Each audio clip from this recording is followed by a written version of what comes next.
Revisionist world powers have a new focus for their aggression. Their target? Space. They don't have to dominate it, just disrupt it. Yeah, very slick presentation, and I discussed what appears to be a new space race with RT's Nikki Earn earlier.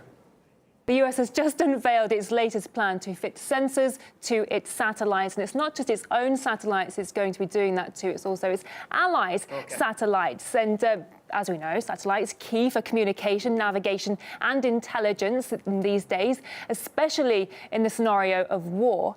And the fear or reasoning is that potential adversaries of the US may be capable of hacking or even disabling these satellites. So by sharing its situational data with its allies, the idea is that this will deter any potential attacks. And it really is just the tip of the iceberg when it comes to spending in space, because in case you weren't aware, space warfare is the big defense trend right now. It's the new black. And if you don't want to take my word for it, here's the Air Force Secretary.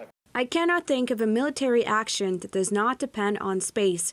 Russia and China are developing capabilities to disable our satellites.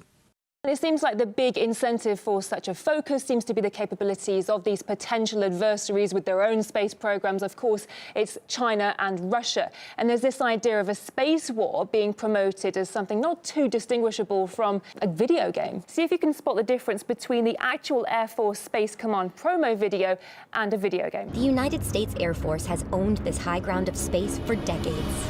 Other nations, other air forces only dream of making such a claim. But what if their dream became reality? Never expect something you trust to turn against you. Millions feel the effects.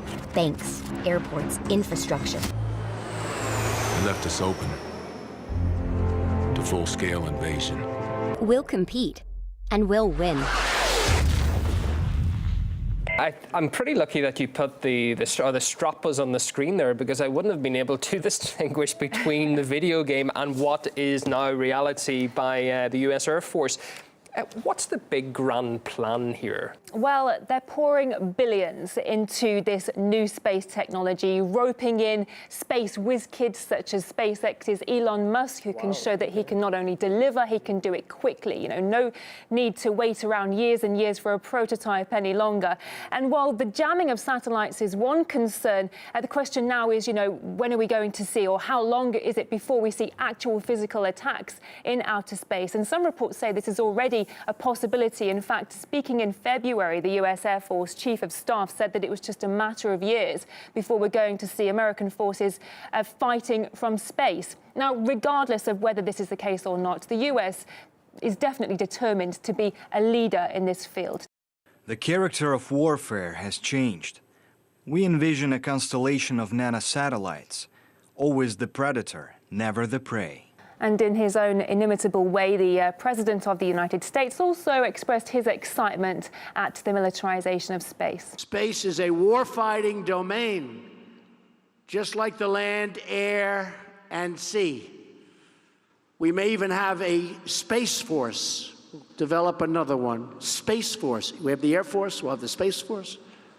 We have the Army, the Navy. As things seem to be steaming ahead at record speed here, and, you know, people might be wondering why there are no laws or resolutions to draw a line and, you know, how far people can take this whole space wars idea. Well, actually there is. Almost a decade ago, there were 178 countries that voted on a UN resolution to prevent a space arms race. There were only 2 countries that abstained, was the US and Israel.